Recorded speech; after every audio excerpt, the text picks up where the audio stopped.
Well, gentlemen, it is a new year, and 2023 is going to be fantastic.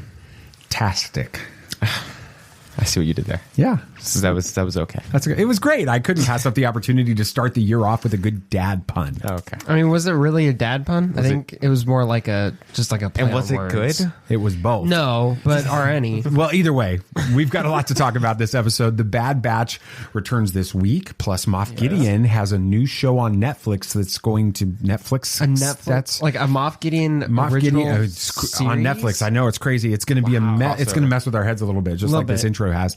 And one of 2022's most celebrated games is all about fathers, sons, and mythology, which means we can't pass up the opportunity.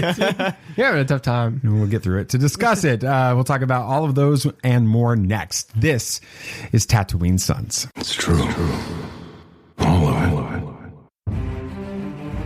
What is the name of the porg on the Millennium Falcon?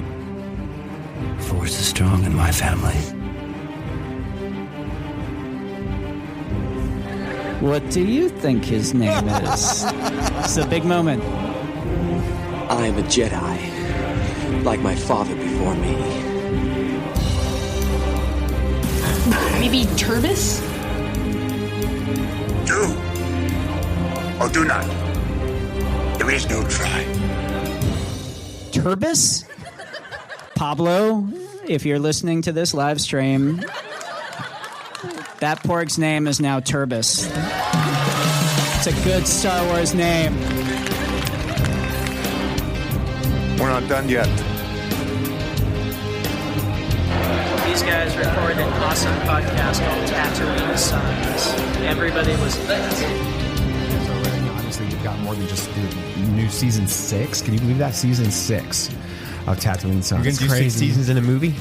6 seasons. What are you talking about? That's Community. Oh, okay. That was their big deal. Yeah. But right now, we're actually, as we're recording this, we're testing the technology that we'll be using for our live virtual studio audience episodes that will start the beginning of February with that. So we're excited about that. But for those of you listening right now, welcome. To Tatooine Sons, a pop culture podcast. We are the only fan podcast to name a canon Star Wars creature and to be endorsed by the writer and the director of The Last Jedi. You know, that sounds Ryan like one of those Johnson. ESPN stats that they do for the NFL that are just so specific to one player That it actually is accurate. Yeah, exactly. But we can say it, nobody else can. So That's we believe that pop culture is the mythology of our generation, that there is a story.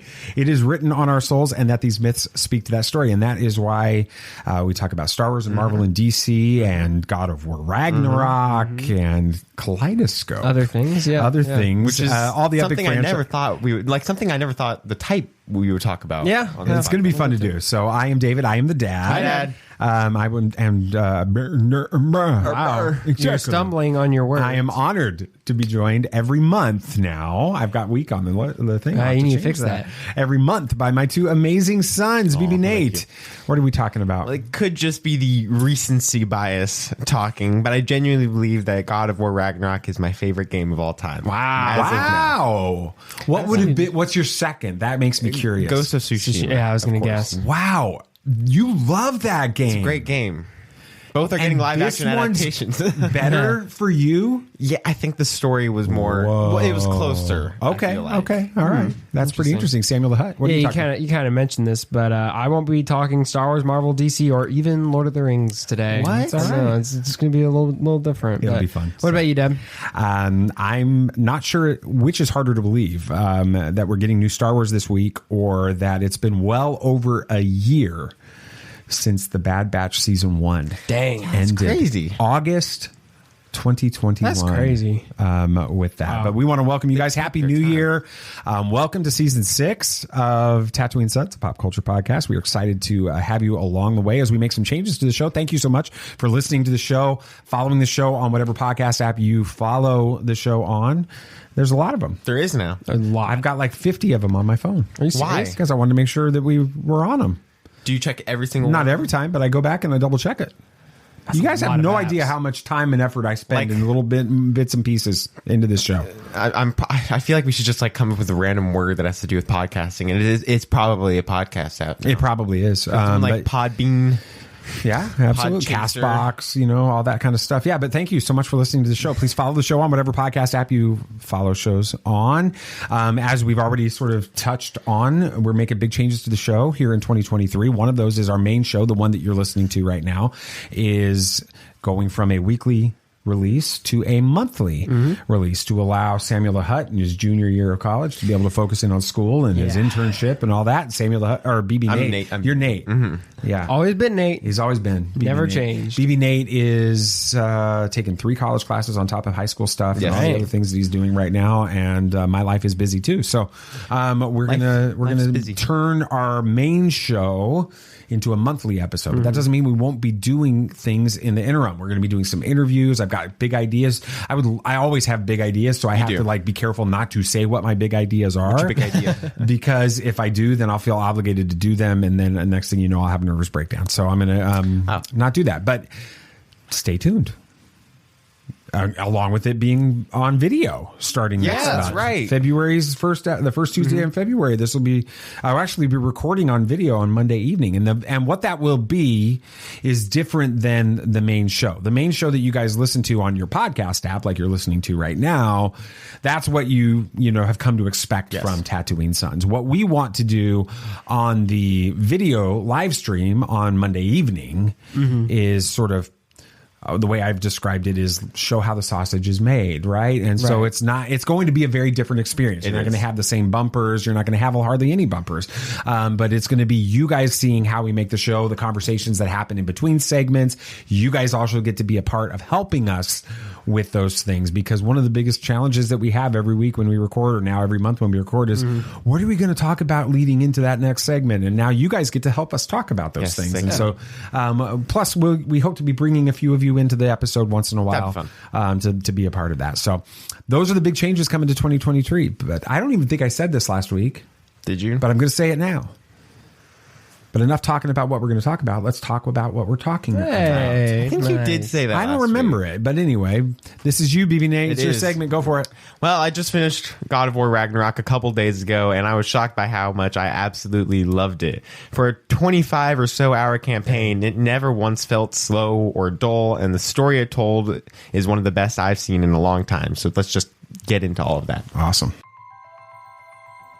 Have you ever danced with the devil in the pale moonlight? Yeah, I can fly.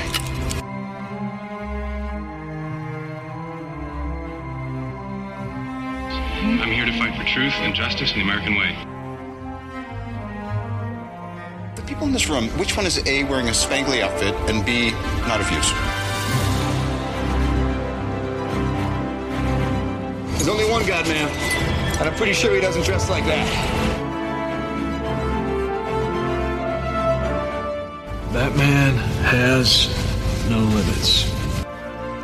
I didn't mention this in my notes. Okay. But I can't go about talking about this game without talking about the amazing score by Bear McCreary. Oh, yeah. Is it Bear McCreary? Yeah, he did Rings of Power. He did Rings of Power as well, yes. What other things has he done outside of God of War? He did the first God of War as well. The other one, he also did Godzilla King of the Monsters, which was strange for him. And Outlanders, and so he's done a lot of stuff. But what's funny is Nathan said, listen to this, and it was the main theme from the first God of War. Okay. And if we had sent it to you and told you, hey, this is an released sneak peek track from season 2 of Rings of Power, you would have believed us. Really? Because it sounds absolutely identical. It is. He's definitely got a style, but it works. He earned the Game Award for Best Score this year, for sure. He did a fantastic job. I wonder if he'll win an Emmy for Rings of Power. Has it been nominated? Oh, we don't know what that is. I don't think so. I don't think they've announced the Emmys yet. Well, that'll be curious to see. All right. For this. I'm curious about this because you said that this is your favorite game over, what was the other Ghost? Ghost of Tsushima. Tsushima? Yes. Tsushima. Tsushima. So you shows you how much I know. So it's a TS. Like tsunami. Yes. Kind of. Yeah, no, it's not kind of. It's like, exactly. It's Okay. like tsunami. Yeah. All right, so go for it, BB-8. I'm curious about this. Of course, before we get into this, a big spoiler warning before the topic. Yeah, if you haven't played this game yet. I know we don't usually do spoiler warnings, but he's like big on this game podcast, right now, but it's difficult to finish a game this long because of life, and I do not want to be the one to spoil this game for anyone because I had to avoid it for so long. So, of course, you've been warned. You've been warned. Go and finish the 25-hour campaign, and then come back and listen in what, like 4 days, 5 days, which is longer than it took me for the first one. Is that why you're so tired right now? No. Okay, I'm not tired. Okay, but this game was absolutely outstanding. It's rare that I genuinely enjoy a game as much as I have on this one. This has only happened once before with Ghost of Tsushima. I love that game, and the story and characters are so well established and written that I was genuinely concerned and interested in all of them that they introduced in the short amount of time. It would be impossible for me to give this game any rating under 10 out of 10. Wow. It was just well just done. That good.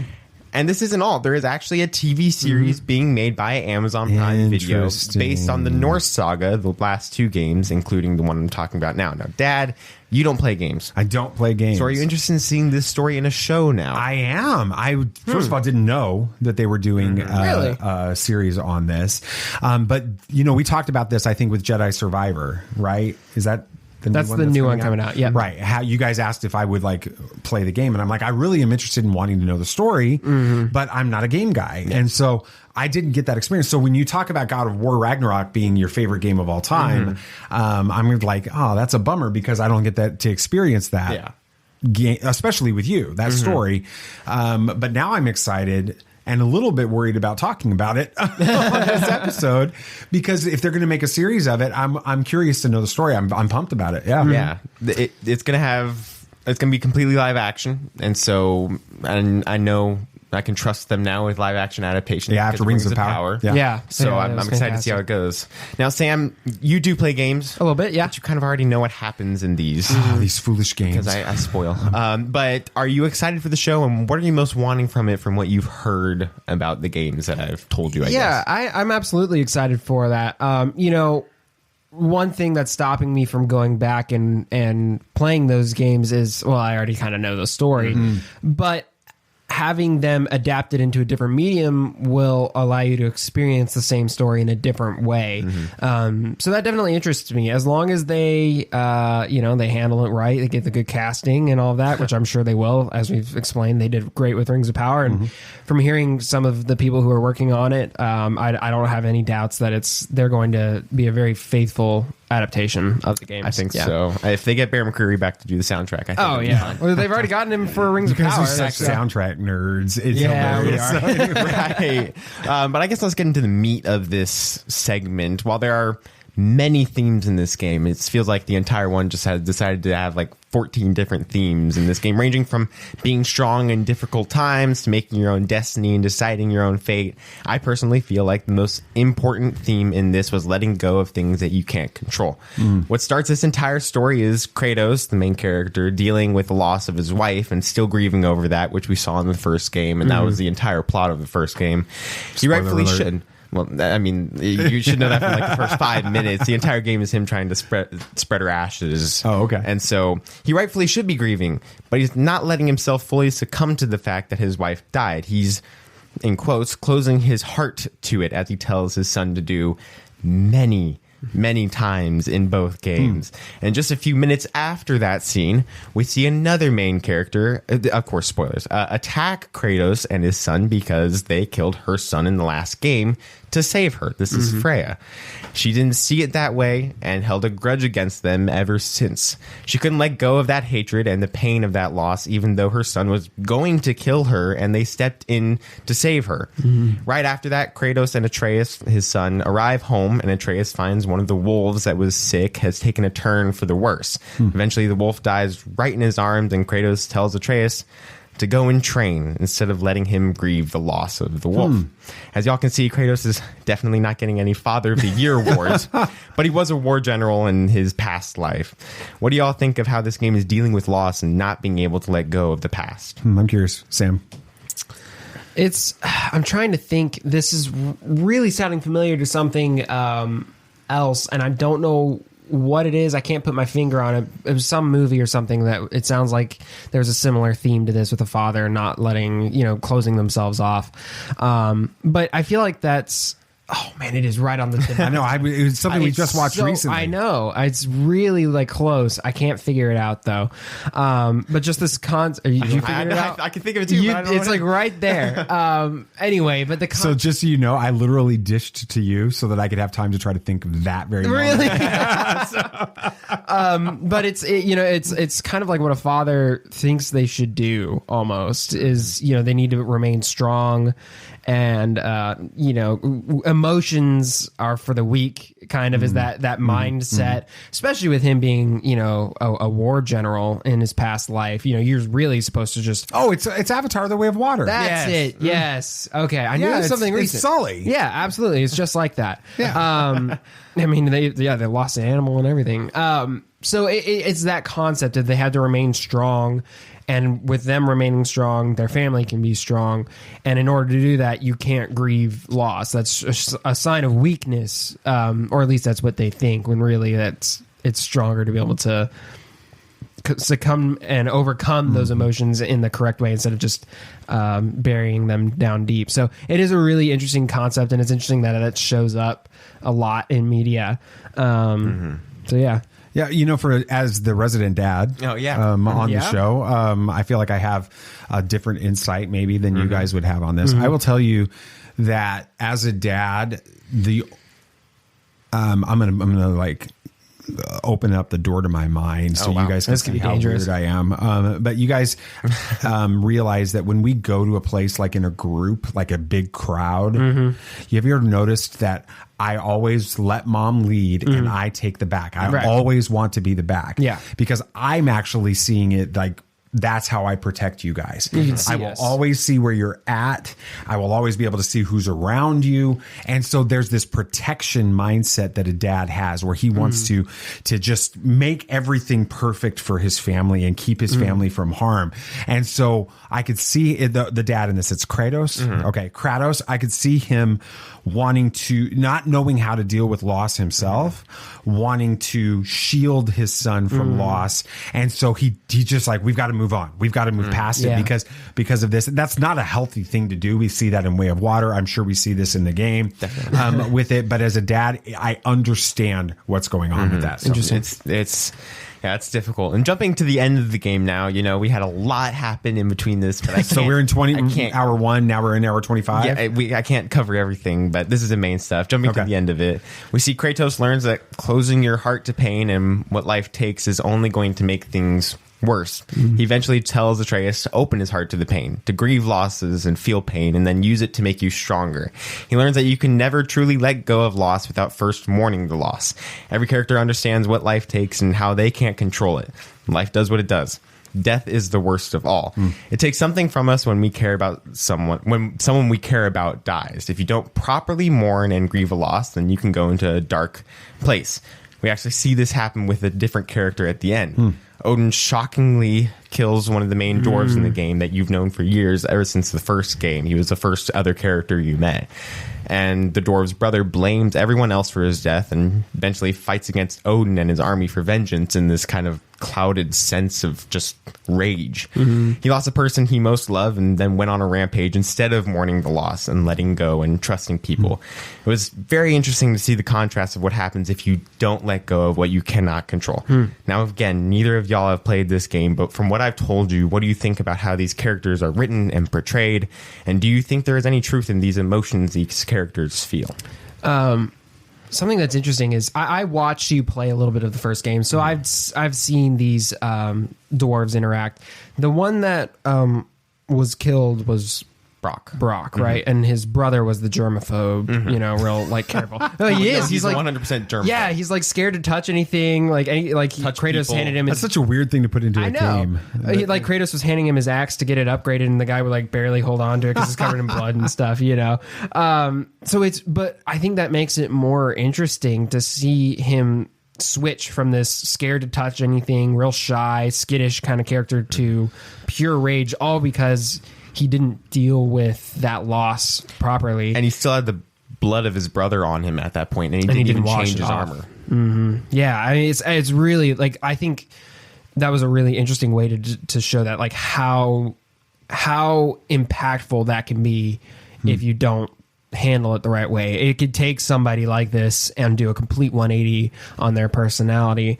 And it kind of, it's interesting because at least what I saw in the first game, they were kind of button heads quite a bit. A little bit, but after the 3 years between them, they became really close. Yeah, yeah. So it's really interesting to see that that's how they portrayed it and switched it up at the end there. Well, I think it's important whenever you are telling a good story, if that main storyline is the Kratos and his son dealing with loss and that type of thing, you have to show a contrast to if they're going down this path to try to show the right way to deal with it, even though he struggles with it like you talked about at the beginning, but he's going on that journey of understanding and processing it.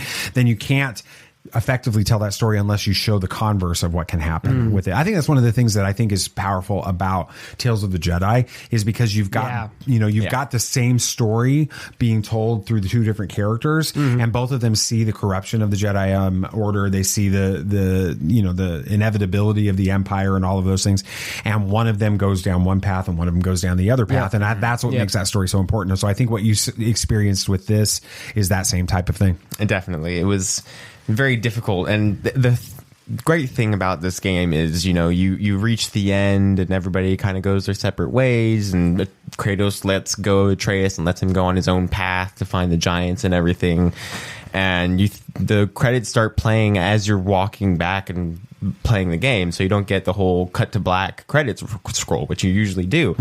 And so you get out there and one of your companions mentions that they're having a funeral for that dwarf in another realm, and so you go and you do that funeral, and then it cuts to black, and that's the actual ending, because you let go in a way. Yes. And the last line is from that companion, and throughout the entire game, the dwarf that died was trying to...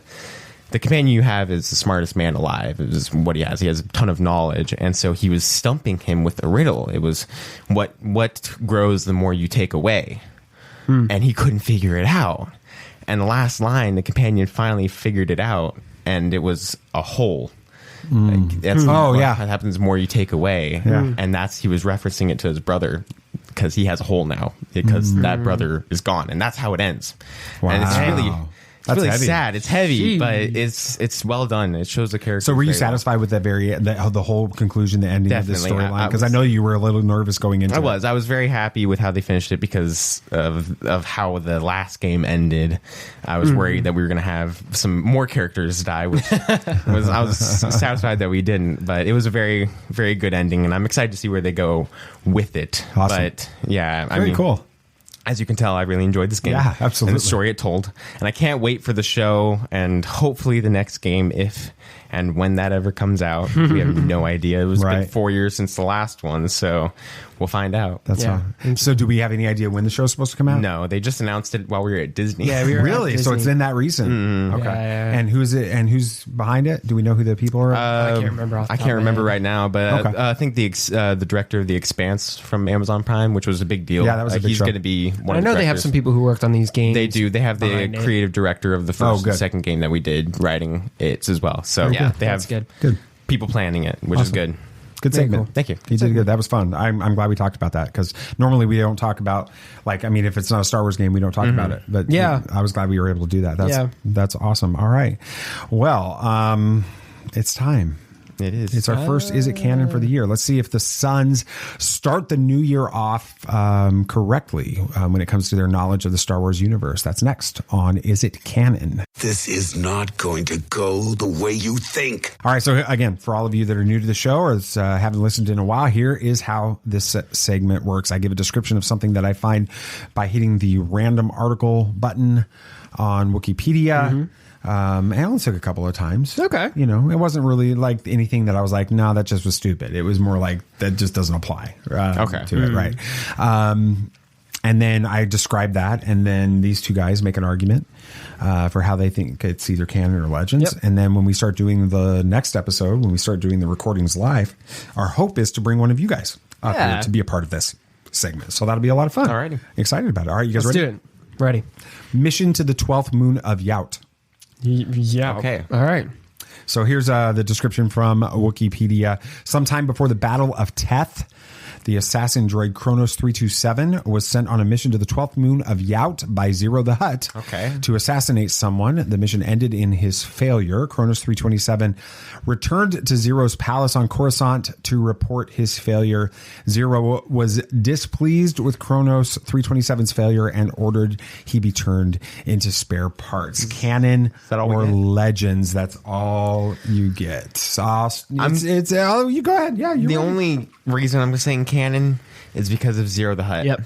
But I feel like that's like you know like the thing on the front of an anglerfish. Yeah, it's just like it's obvious. too obvious. I'm baiting you. Yeah, it's too obvious. But that's I can't. Legend seems easy, but Zero the Hutt I know is canon from Clone Wars. So is Luke Skywalker, and there's a lot of Luke Skywalker content that's legends. I know, but Zero the Hutt's not as important as Luke Skywalker to get stuff made of him outside of canon. I mean, he was just a little part of Clone Wars. So I'm saying canon Clone Wars, I guess. That's what I'm thinking. It sounds like this was something in a Clone Wars episode. But you guys have seen all of the Clone Wars, so you should know that. A long time ago. I don't remember every episode. There's like tons of them. I don't remember many. I know. We watched the Mortis arc. Yeah. Well, we were binging them at the level of like 10 or 12 at a time. For before Rebels. Yeah, season 3 of Rebels, right? Yeah, it's a lot of it is a blur. I do remember Zero the Hutt, though. I remember he had a weird voice.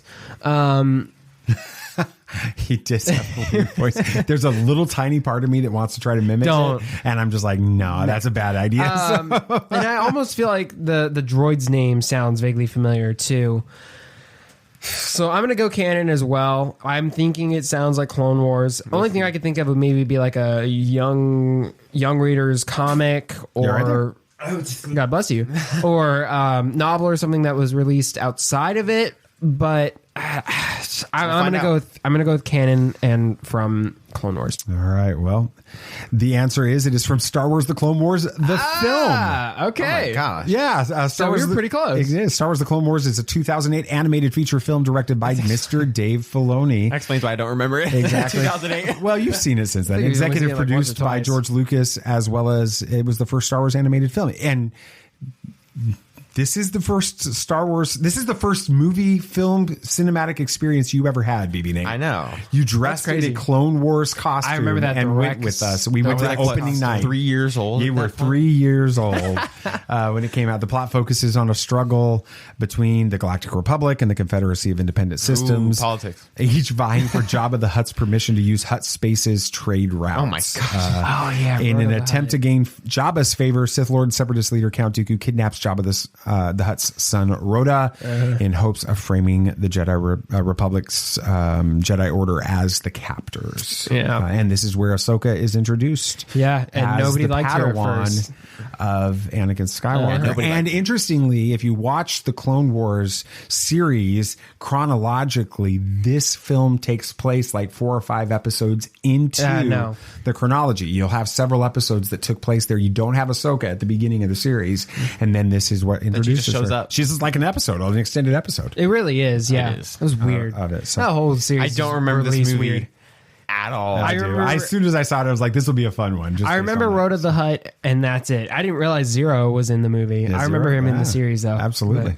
All right, Samuel, this is your segment. Go. This is me. Yeah, the new Netflix original series Kaleidescope looks to not only have an interesting story, but a very different way to take in that story. Yeah. We're going to talk about how this series and more have played with the viewer's perspective to create a memorable experience.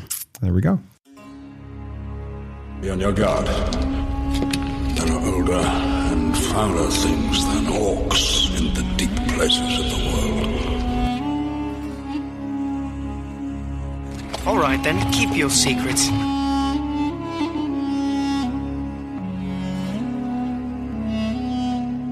You're coming to is as the footsteps of doom.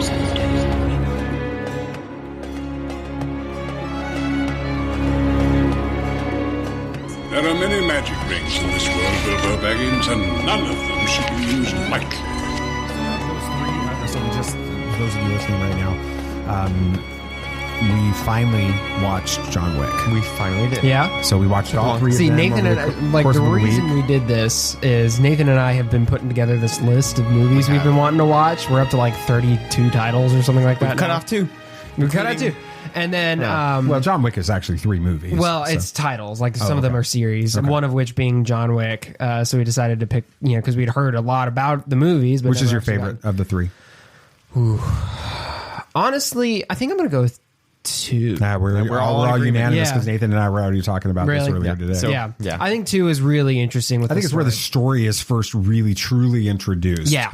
And it's front and center instead of just a ton of action. They have a lot of story in it. So, and it looks like this new one might be going that way. It's got Chirrut. It has Chirrut. So and the guy from the end of Bullet Train. He's in like every movie. I don't even know who we're talking about. He's All right, like typecast as let's not talk about that. Anyway, let's talk about this. Yeah, so there's this new series. It released a couple days. January 1st. Yeah, January 1st on Netflix. The little blurb they have for it is spanning 24 years. Kaleidescope centers around the largest heist ever attempted and the vengeance, scheming, loyalties, and betrayals that surround it. It's loosely inspired by the real life story where $70 billion in bonds went missing in downtown Manhattan during Hurricane Sandy. That's a lot of money. That is a lot of money. I'm surprised I've never heard of that until like researching this series. But the series has 8 episodes that can be watched in any order, save for the finale. You have to watch the finale last. And you still get the full story, meaning every viewer might have a different perspective on the story based on what order they chose to watch. You calculated this out. Mom was asking about it. How many variations could there be? Yeah, the first 7 episodes, there's 5,040 different variations you can have. That's insane. Yeah. All for just one series. You don't have to go 1, 2, 3, 4, 5, 6, 7. You can watch the first 7. It's a really interesting idea. It really is. So first off, though, I just want to get y'all's like initial opinions based on the trailers that you've watched and the concept of the series.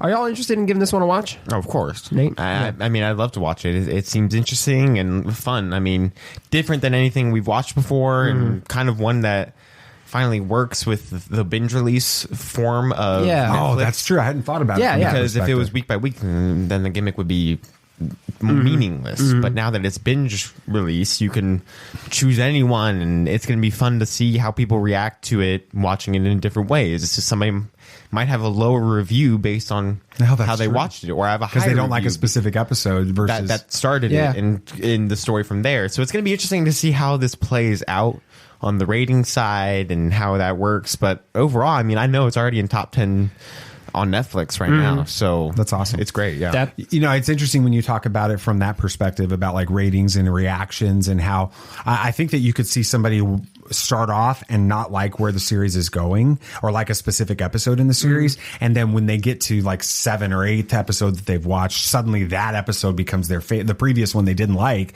becomes their favorite because of things that happened in it. And I think that's a really interesting idea. The other thing that is, I mean, when I watched this trailer, I immediately sent this to all of you guys and I'm like, this is giving me major Oceans vibes. Yeah, I got that too. And we love Oceans 11, 12, and 13. We don't talk about Oceans 8. That's a series we watched the most. That's one of those like I think I asked. I think Pete Fletcher was I was listening to him and Nick Mielke from the streaming Star Wars network. Yeah, they were interviewing Greg Grunberg on that episode last week, and they have a question that they ask people like about like what's your favorite non Star Wars movie, but I think that they were doing it from the perspective. I think Greg Grunberg actually responded this way. Maybe I'll ask it. He responded back and said, maybe I'll ask you guys, what's the one movie that when you see it, it's like you're flipping around the channels and you land on it? You're like, yeah. That one's going to probably stay on. Ocean's 11 or 12 would be one of those for me. And so I love this idea because of that. But then you add in the kaleidescope element, the different ideas and how it looks differently based on how you arrange it with it. I think it's going to be fantastic. And I wonder if it's going to be rewatchable as a result of that. Yeah, you watch it in a different order, and maybe you know, because we'll get to this in a second, but there's going to be tie-ins to every episode. You're going to miss a tie-in on your first watch through. You're going to miss something every episode. Absolutely. So doing it again, you're like, oh, I remember that. That makes more sense now. Yeah. There's going to be so many like Yeah, I mean, the concept itself, we could literally. Do you think this is going to be too gimmicky to succeed? Because this is complicated. I'll let you go first because I think I've shared my opinion as to what I think about this. I think gimmicks, while risky, never fail because people still want to try them out, and no matter what, people will submit to them and try it out all the way because it's still fun. It's different. I mean, people want new things and have fun with new things with the media they kind of take in because that's what makes new shows so popular. That's what makes like Game of Thrones was so insanely popular because it was a highly cinematic, epic show for the first time that we've seen. Mandalorian was popular because it was a new character in Star Wars that didn't really take place on with par the with the Skywalkers. movies, too. Exactly.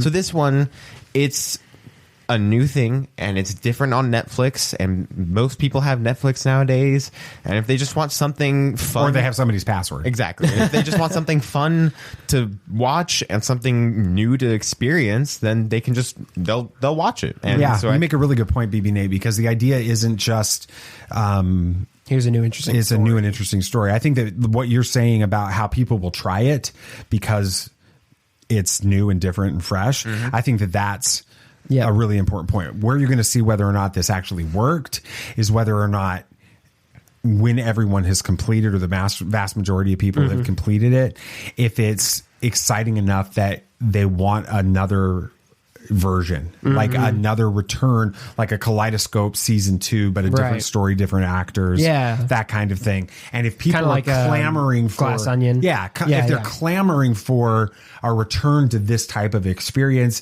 then it works. I think it's either going to be a tremendous success or a complete flop when it's all the way over. It either is going to work or it's just not going to work. So I mean, it's cool how they're taking a for lack of a better term, meta approach to it. They're playing with the same medium, but outside the medium to make it work. I think that's really cool. But, media kind of toying with the viewer's perspective is nothing new. There's plenty of movies that have done this, like Memento, The Prestige, Fight Club, Interstellar, and pretty much all of M. Night Shyamalan's movies. But Nate, sometimes they work and sometimes they don't, right? Yeah. Nate, both of our favorite films use this idea of playing with the viewer's perspective. Yours being Inception, right? And mine being Interstellar. And many of those movies I listed just a second ago are widely loved as well. So why do you think this concept of changing the viewer's perspective or messing with the viewer's perspective can result in such a memorable story? Because it's rare for people to watch movies multiple times if they don't enjoy them. And so somebody watches this for the first time and has a big twist at the end. They're like, oh, I want to watch it again to see if I can pick up on something different. They watch it again and they're like, oh, wait, I enjoy that even more now. As you can tell with people like Last Jedi, everybody said, second watch, it's so much better. That's pretty much how it goes with most movies. I can't think of a movie I don't normally either like less because I can get a better opinion or enjoy more on a second watch. I did that with Avatar this past week. I watched it again and I enjoyed it more because I was able to follow it better. I think it's better because I'll give it more time. And then these movies become so popular because people want to pick up on different things. They do that. They watch the movie again. They're like, oh, I forgot how great that movie is. Like with Fight Club, we watched it for the first time a couple weeks ago, and I mean, after we finished it, we're like, wow, that was a fun movie. It was fine. I don't understand what all the hype is about all that much, but it was good. And then thinking more and more about it, thinking about watching it again would be like, oh, wait, maybe we could pick up on that. And so we were picking up on things just thinking about it. We're like, oh, he has the same, same briefcase. Like, oh my gosh. So I can't imagine how it would be watching it again. And we most likely, I can guarantee, we would enjoy it more the second time. So I think the first movie that I ever had that type of an experience with was The Sixth Sense, right? And so we talk about M. Night Shyamalan. Classic. And so we joke about it, but it's the truth. You know, the answer to your question is it, does it work either way? And sometimes it really, really works. M. Night Shyamalan, Signs. I love that movie. I think it's great. Signs The Village, great. The Village is fantastic. Unbreakable. Sixth Sense and Unbreakable, they always work, right? A lot of his other stuff just doesn't work. Right. And so, exactly with it. I think it's funny how, the thinking of Sixth Sense, right? Every time you see the color red, that's when there's a spirit there. And then you get to Ocean's 12. Yeah. And you have Bruce Willis at the end playing Bruce Willis, and people are talking to him about, oh yeah, I knew it. I saw it as soon as you were sitting in the dinner with your wife, I knew it. And he's like, sure you did. You know, all of that. Yeah. It's that kind of thing that makes those types of movies fun. So yeah, I think one thing that's interesting to keep in mind is, you know, movies like Memento. We watched that in Florida, in Orlando. Yeah.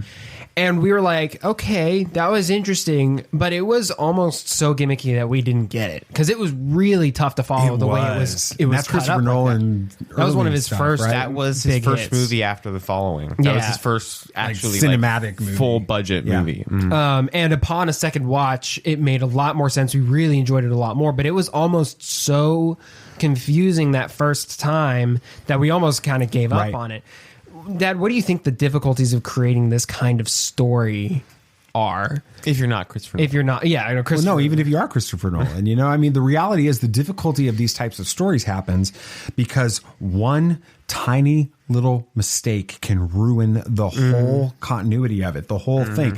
That's why when you go back and you watch A Sixth Sense, or you go back and watch Interstellar, or one of these types of films, right, and it works as well, if not even better, the second time, that it's special. But then you go back and you watch some of these other stories and you're like, yeah, that doesn't, you know, it falls apart. What about this? You got continuity errors. You start nitpicking it because you know that the director and the writer are trying to pull one over on you up until the big reveal at the end.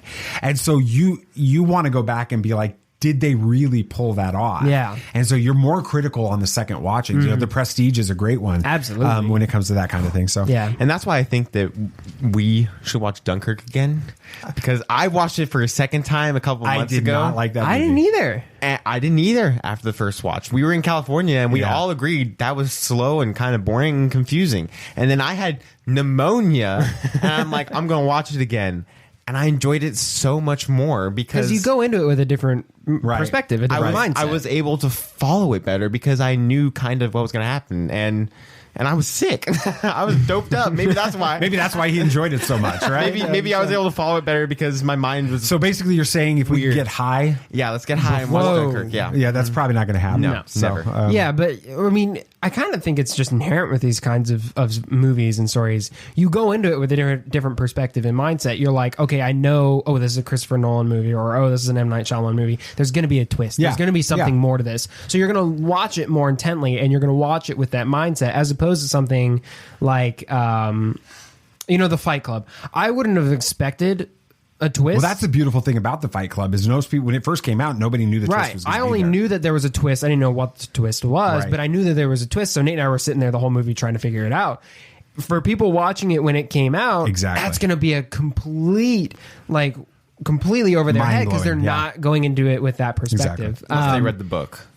That's fair. Yeah, no, that's a good point. But it's interesting how one's perspective can kind of completely change their recollection of events too. I mean, we've gone back and said we watched this when it was this time in our life. That's probably why we didn't like it. We went back and watched it again at a different time in our life. We're like, makes more sense. It's a better movie now because we're not grumpy or whatever. You know, like you have that mindset with Interstellar because you were dealing with some work stuff during that. Yeah. So perspective can completely change the way you remember something. Like I'm sure is going to happen with Kaleidescope. You know.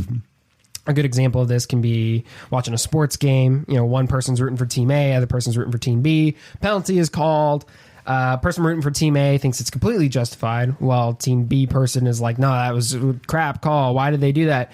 They both saw the exact same thing. Nothing changed in the play, but their perspective changed the way they, quote unquote, viewed it. Dad, what do you think would change if whenever people got into disagreement, like with sports or just, I guess, life in general, politics, people get into disagreements all the time. The two things you're not allowed to discuss: politics and religion. Yeah, let's just go there. You know, what would change if when people got into a disagreement, they stopped and considered the other person's not opinion, but their perspective behind what their point in the argument?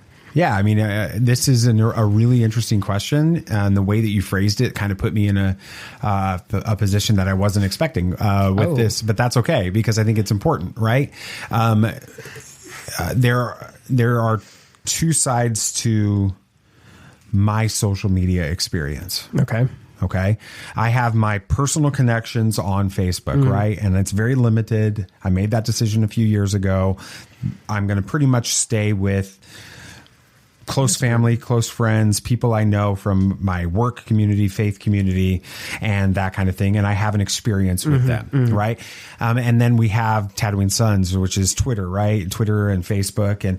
And there's a different world. Absolutely. With that, politically, socially, all of that, right? And so what that has done for me as the one that manages, obviously my own personal Facebook account, but also all of our Tatooine Sons social media account, it is actually been very healthy because I've been able to see, the 2020 election is a perfect example of this. I had one side of my world where it was just Trump, and it was Republican, and it was, Biden stole the election. Right? Yeah. And then I had the other side, which was Biden. He won fair and square. Trump is a moron and an idiot and corrupt. And having the opportunity to see the arguments from both sides, I think makes me a healthier individual mentally. It gives me a better perspective. It makes me a better person to do that. And I think that the echo box of your own perspective is one of the most dangerous things that you can ever face. If the only people in your world are parroting back to you the things that you already believe, you are missing it in a major way. Perspective is important. Kind of to a lesser extent, but something I've been realizing in school and mainly the Rocket Club that I'm a part of is I understand more and more now why it's so important for engineers to work in teams, and larger teams. Because you used to hate that. I did. I really did hate working in teams because I was, like, oh, their grade is, or their performance is reflected on my grade. Right. But the more and more I work in teams, the more and more I realize it's important because you have a varying set of opinions. One person will throw out an idea and one other person might be like, oh, that's brilliant. And then another guy's like, well, no, let's think about that. Think about it this way. Oh, that doesn't make sense. Let's keep brainstorming. It's kind of that same concept. And I'm realizing that more and more through a very different medium. It's not social media. It's not so explosive, I guess. But it's funny you're talking about rocket science and not it's being not explosive. But it's just interesting to learn that the more varying of opinions you have, the kind of better the results I think are.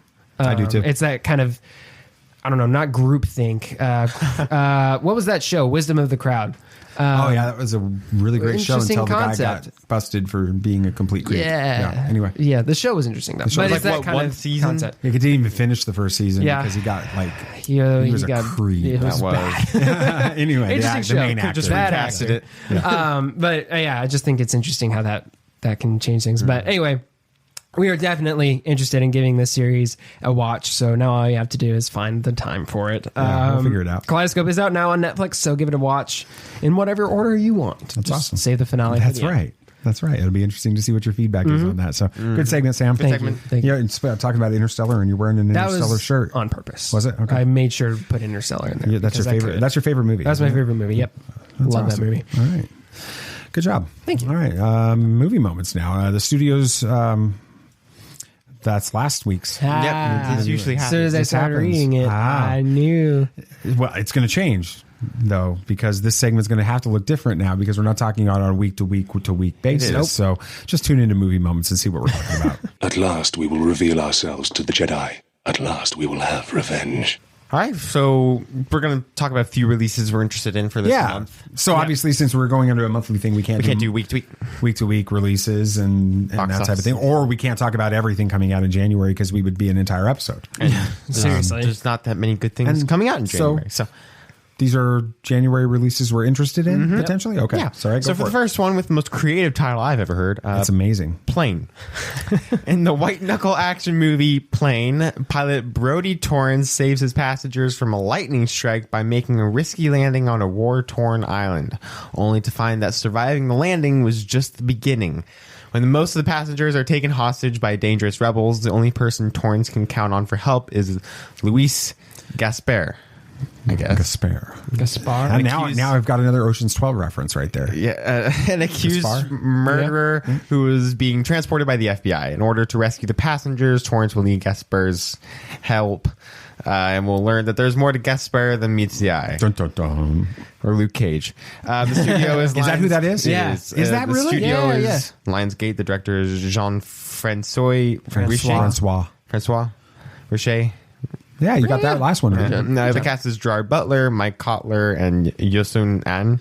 It's rated R for violence and language. Not surprised. Going yes or no. We're kind of interested in it, but if we don't get to see it, I'm kind of we don't get to see it kind of thing. I'll watch it if there's nothing else to do. Like if we're sitting there on a Saturday and we're like, hey, there's nothing going on. Football season's over. Not that you guys care with that, but nothing to do. Let's go see a movie, and mom doesn't want to. She wants to take a nap, so we're like, all right, we'll go see Plane. Yeah, right. But it's not like, oh my gosh, we have to go to the theaters and see this kind of movie. No, I think that, and it's interesting because like Bullet Train was one of those you were desperately wanting to go see. Yeah, but why do you think there's a difference? I mean, between those two movies, because Bullet Train looked more fun than this. Because it's literally Bullet Train, right? Plane. We make fun of Plane because it's just Plane. Bullet Train. Bullet Train was the name of the book too. You understand where I'm coming from? But the thing was, Plane's taking itself seriously. Bullet Train was playing that's on a good that point. That's a very good way. So Bullet Train was just funny. So that's why it was that. But the next one, A Man Called Otto, based on the comical and moving New York Times bestseller. A Man Called Otto tells the story of Otto Anderson, a grumpy widower whose only joy comes from criticizing and judging his exasperated neighbors. When a lively young family moves in next door, he meets his match in quick-witted and very pregnant Marisol, leading to an unexpected friendship that will turn his world upside down. Interesting. Studio Sony Pictures. Director is Mark Forster. I've heard that name before. I just don't know from where. The cast is Tom Hanks. You've heard that name before, too. I have. John Higgins and Tony Bingham. It is rated PG-13 for mature thematic material involving suicide attempts and language.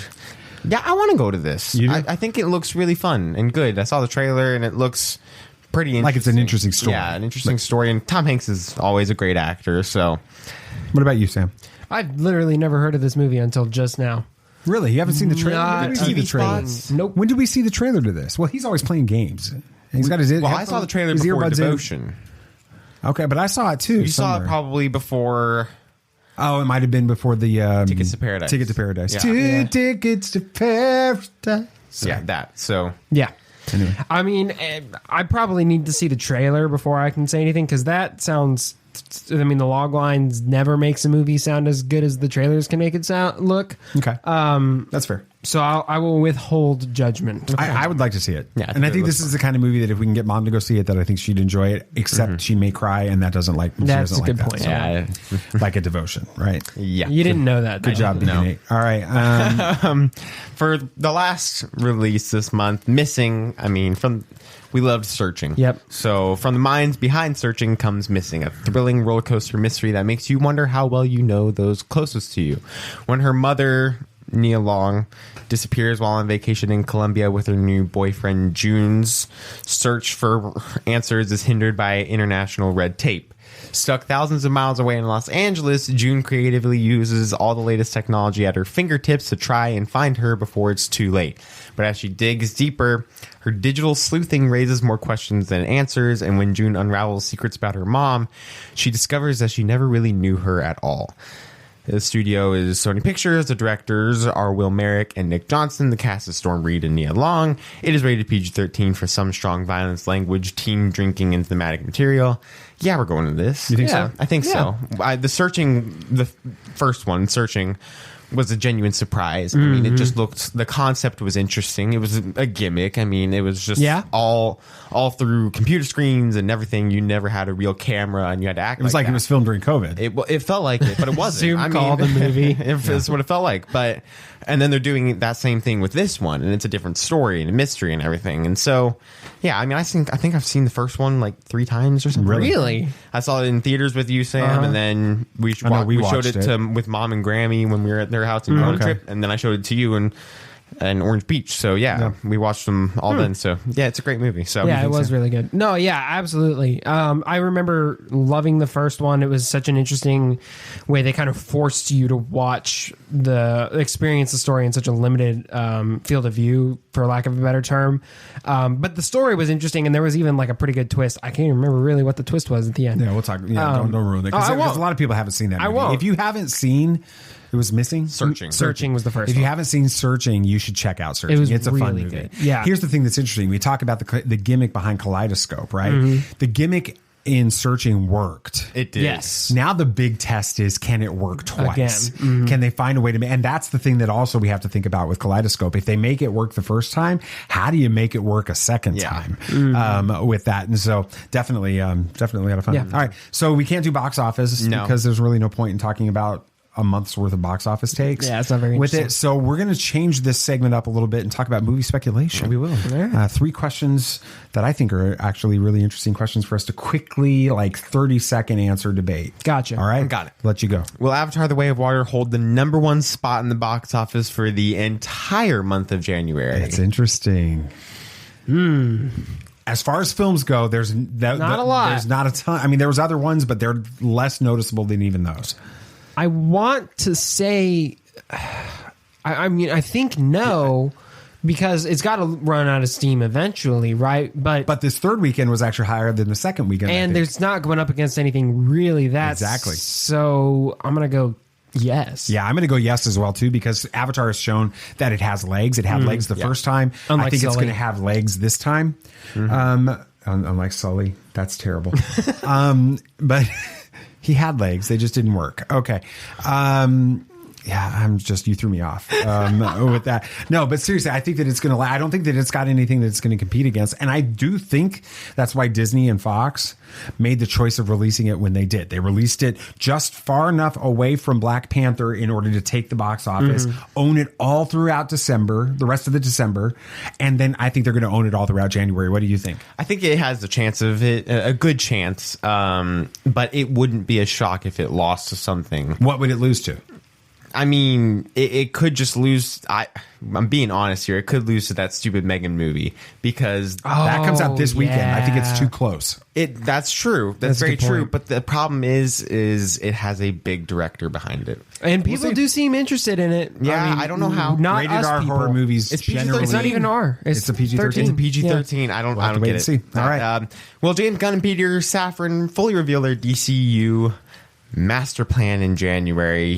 James Gunn did say, Peter and I have a DC slate ready to go, which we couldn't be more over the moon about. We'll be able to share some exciting information about our first projects at the beginning of the new year. So that's sort of there in January, but maybe not. It gives him an out. Yeah.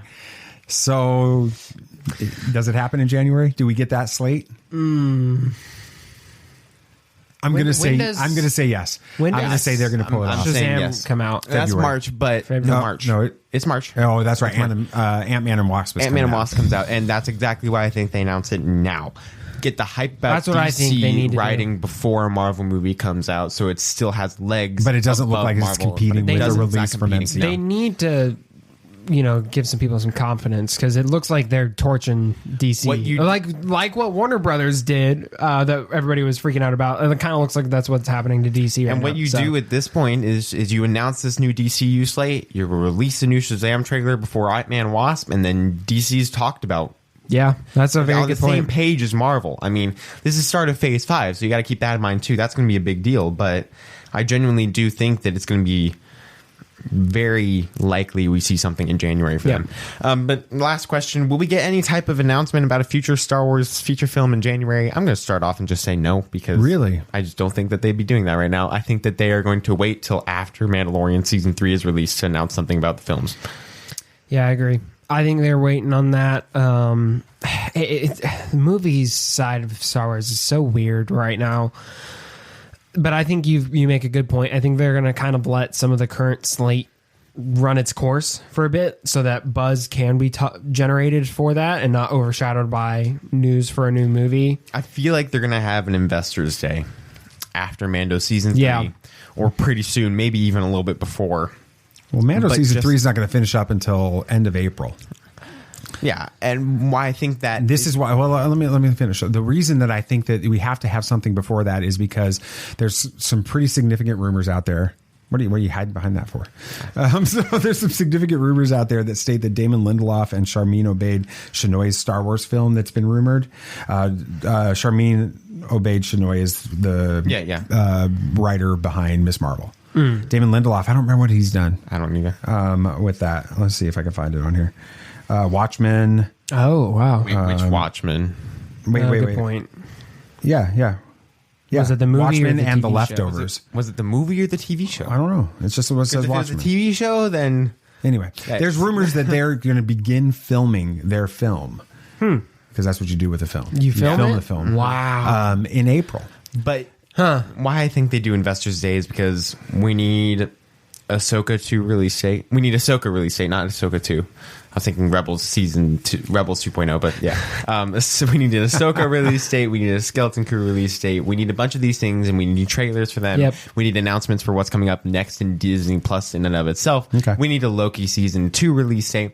There's a lot that's happening with Disney Plus that we don't have, and they just had a Disney Plus day. I have not had an Investors Day in a while, so I feel like we're going to be getting one pretty soon here. Okay, because there's no Comic-Con. So you guys both say no? No.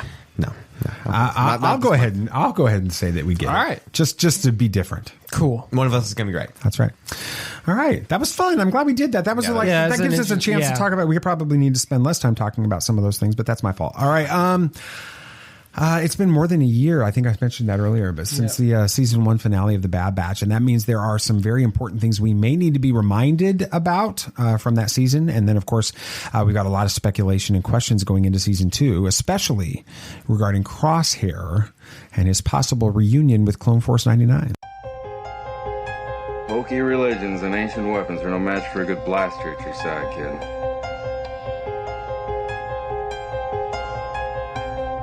Rebellions are built on hope. Force is with me, and I am with the Force.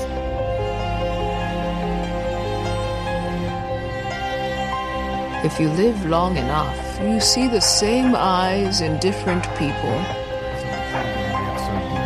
The segment about The Bad Batch. I'm curious, who's your favorite member of The Bad Batch? Well, I know Sam. See, that's why I'm pissed off, because there's Crosshairs, and then they went and made him a bad guy. It's just Crosshair, not Crosshair, sorry. Yeah. I thought he was so cool, and then they went and turned him bad. Okay. So. Well, we'll talk about him a lot today. So, BB Nate, favorite character from the Bad Batch? I guess I'd have to say Echo.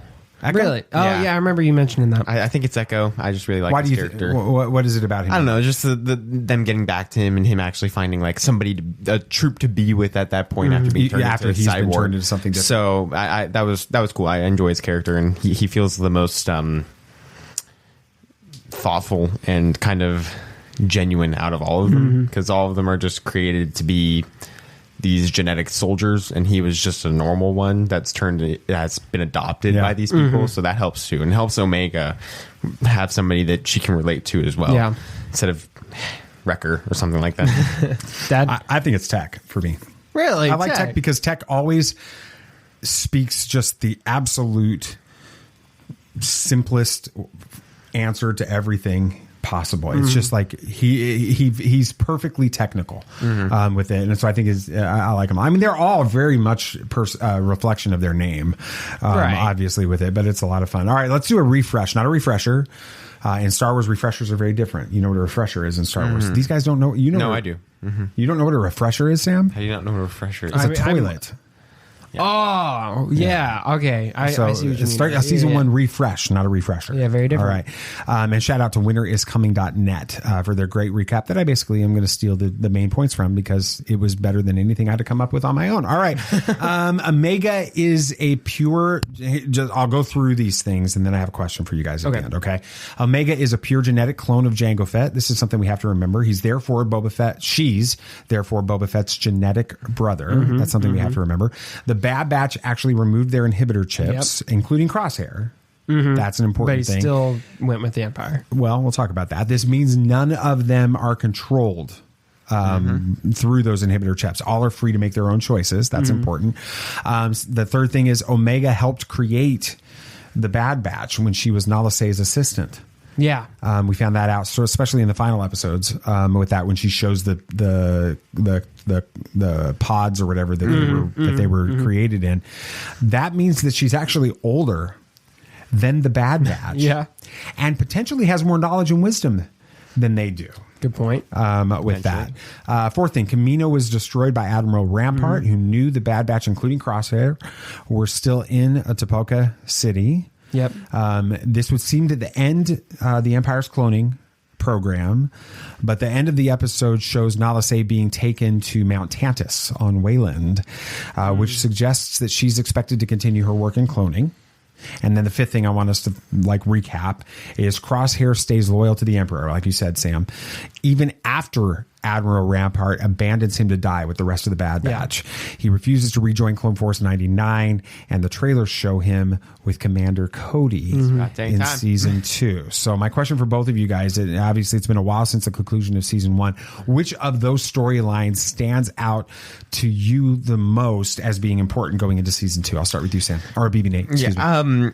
I think that Crosshair, just because it's the Bad Batch and having Crosshair kind of in a separate spot is going to help kind of drive this season, because honestly we don't know what this season's about, or even really what this show is going to be about in the grand universe, like how it's going to tie into Star Wars in a grand way. So I feel like finding out what Crosshair is doing and finding out more about Omega as well is going to really play into how much this show will mean in the later seasons, probably. Okay, Samuel the Hutt. Yeah, that was going to be the one that I was going to mention, just because this is the point in the story where the Empire's really growing. It's where they're really getting their foothold in the galaxy, and so this is really critical to see how they got such a stranglehold on all the planets, and having a member of the Bad Batch in the Empire gives us an inside look to that side of things. Plus, I think it will be interesting to see if his true motive for being there isn't one of a little bit of revenge for Rampart, for Crosshair, because he was betrayed. Point, yeah. Like he's sticking around in order to get back at. Yeah, he's playing the long game with it. Maybe he is just truly loyal and loyal to a fault. Well, he was. I think that he's clearly loyal to the Empire. I'm just curious where it goes after Kamino. Yeah. So I think that will have some pretty interesting repercussions later on. Yeah, I think for me it's yes, Kamino was destroyed, but you can't get into the later stories in Star Wars like The Mandalorian with cloning. You can't get to Rise of Skywalker without cloning, and the fact that Nala Se has been taken to Mount Tantus, which is also our huge Legends tie-in to Heir to the Empire and stuff like that. Bringing that into this, I think that we're going to find out more about the cloning program that happens post the Clone Wars, leading to what's going on with Grogu and Mandalorian, what's potentially happening, what happened with Rey, all of that. I mean, cloning is a major element in the future of the storylines within Star Wars after the Bad Batch. Definitely. And so I think that's going to be a big part of that. Very interesting. With it. All right, so I've got some questions for season 2 of this, and I'm going to give another shout out. Collider.com had some great questions in their article, so I stole those too. Collider, you're awesome. Thank you. It's not stealing if you credit it, so I'm crediting it. All right, real quick, fast answers, first reactions on this. Samuel the Hutt, where were the Bad Batch's mutations intentional? I thought we got that already. I thought that what happened was they were created and they had slight mutations, and so they took those mutations and amplified them because they were useful. That's what I thought the whole purpose of the Bad Batch was. I thought so too. Okay. All right, Baby Nate.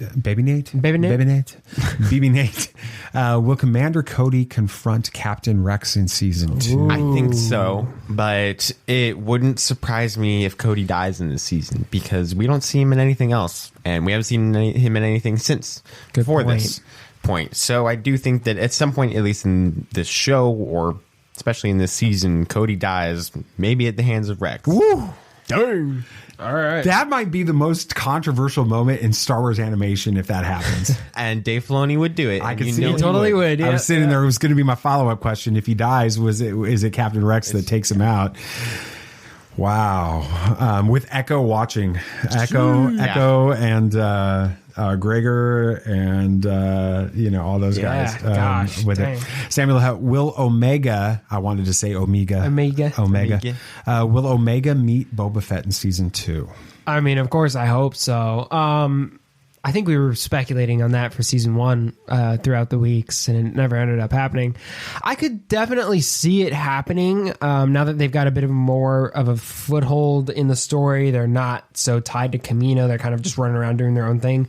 I could see them running across and a young and up and coming, well, sort of. I guess he's been doing this for a little while since the Clone Wars now. But, a newer Boba Fett. I hope to see his armor, at this point in the story where that...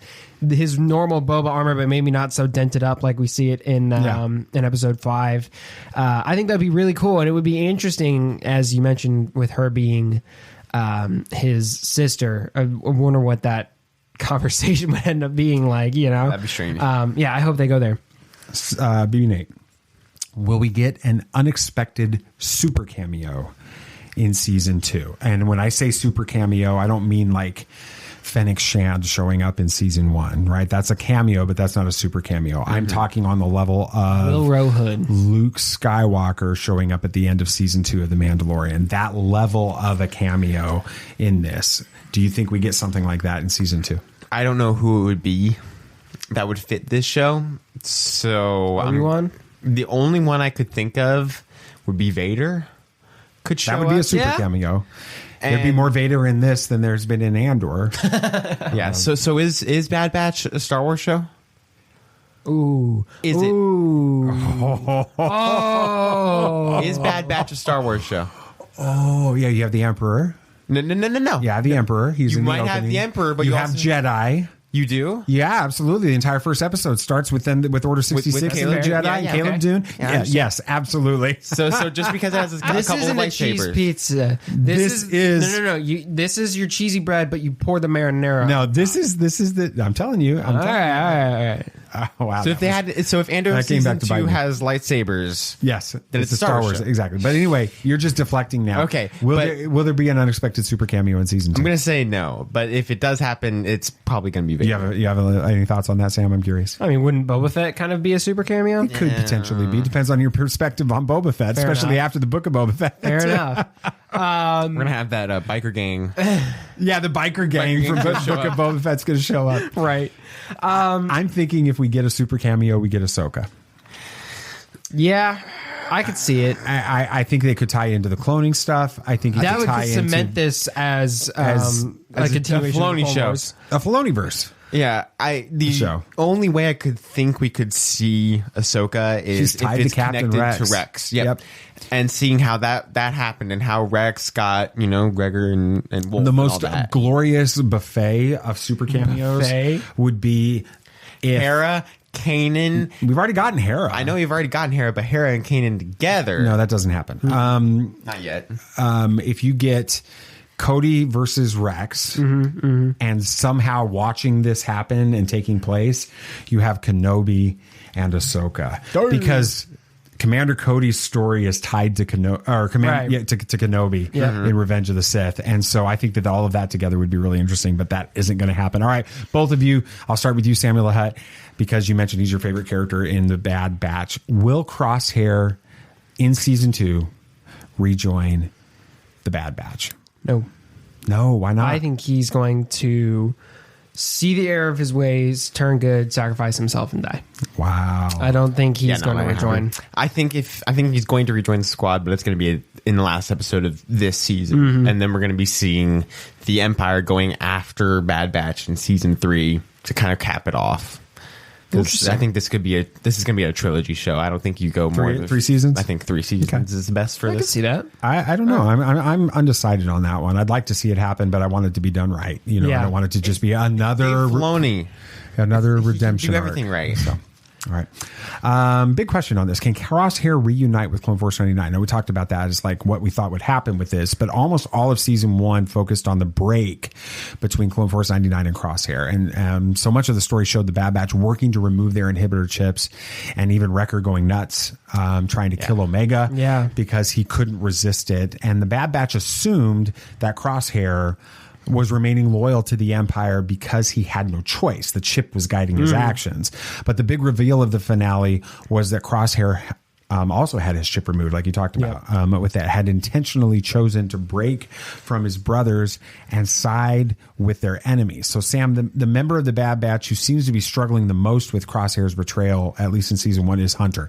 Why do you think he's the most resistant to Crosshair's possible return to the Bad Batch? Well, he feels betrayed, I think. You know, he thought he was his brother. You know, you can see that Hunter has a real sense of loyalty to his, you know, for lack of a better term, family at this point. And Crosshair just so easily going against them, you know, with his will. Like, he wasn't doing this because it was out of his control. That's gotta hurt, especially with Hunter being the leader of this group. He probably feels somewhat responsible too. So I think that's why he's having such a hard time with that. BB-8 in season 1, the rest of the Bad Batch seems to hold out hope that they can reunite with Crosshair. But after the revelation from that finale, do you think that Tech, Wrecker, Echo, and Omega will still hope for this? I don't think all of them will. I think a couple might still be on the fence about it, but I think most of them will be feeling that betrayal and not wanting him to come back, or at least not trusting if he does, because they have every right to not trust him. So, I mean, the only one I could think of being okay with it would be Echo, because he doesn't know Crosshair as much and he has a little bit of an unbiased opinion on him at this point. So he could probably be more open to that because he understood what happened with everybody else and how difficult it can be, especially seeing, you know, like when the chip kind of malfunctioned in, who was it, Fives? In Clone Wars, in Clone Wars. Yep. I mean, that was horrible. And so he can understand that there's problems in this. And so we'll see. Okay. Interesting. For both of you, kind of close this up. What do you think needs to happen, or for Crosshair to what does he have to do in order to rejoin the Bad Batch? I think he's got to see something really ugly with the Empire. I mean, but I don't know what he could see them doing that he hasn't already either seen or done himself at this point. That would kind of freak him out. So I don't know. He seems so like bought in and he drunk the Kool-Aid, for lack of a better term. I don't know what would need to happen. Yeah. Okay. Yeah. What do you think, BB-8? Do you think, you know, is there something that he can do to prove to the rest of the Bad Batch that he's serious about this, so that they know? I think that he can prove he can fight against the Empire with them for a lot, but I don't think they'll ever truly trust him until he fully tries to possibly sacrifice his life. I don't think it'll actually happen, but sacrifice his life to save someone else, like Omega or something. And so I think that'll have to be what happens for them to kind of start to trust him again. But I don't think they will for a while if he does rejoin. That's awesome. Yeah. All right. Well, I think it's a good time to have a little bit of a dad moment. I am your father.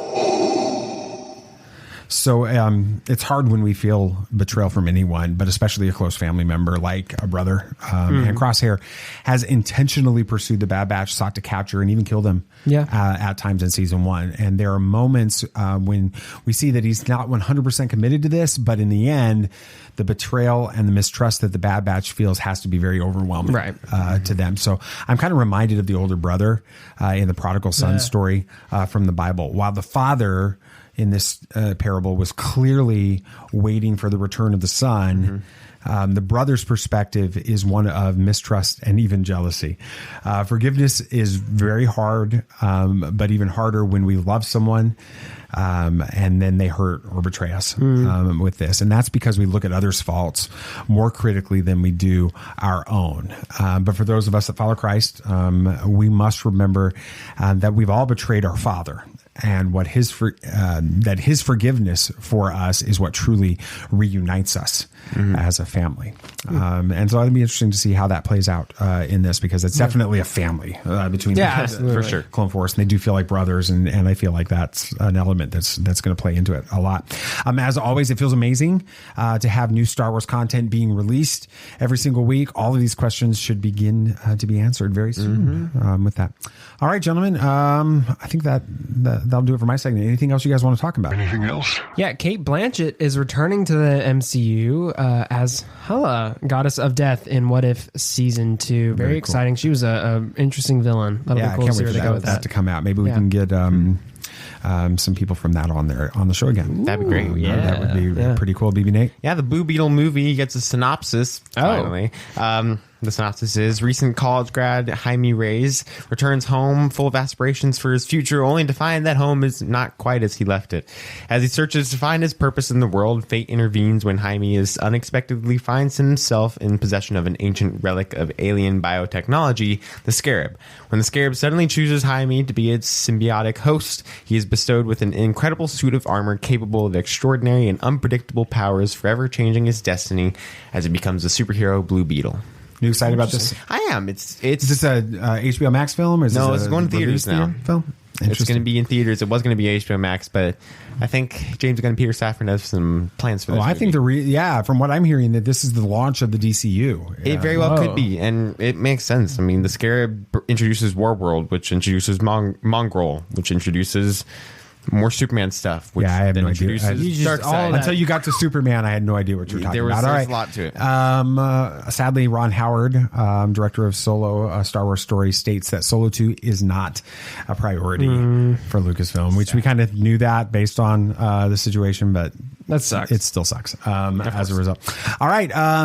That's going to do it. Yeah. We got through another episode. 2 in a row. Wow. So let's take 3 weeks off. We'll find some other stuff. Again, we're going to a monthly release. So our next episode is going to be released the first Tuesday on podcast apps, released the first Tuesday in February, but that day before, the Monday evening before, we're going to be doing a live virtual studio audience recording where you get to see the behind the scenes of everything that happens in between the segments and all the weird conversations that we have and all of that. So we hope that you'll join us for that.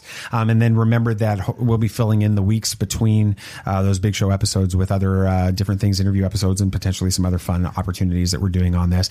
And then, of course, the video or the virtual studio audience experience will be streamed on YouTube and on Facebook Watch.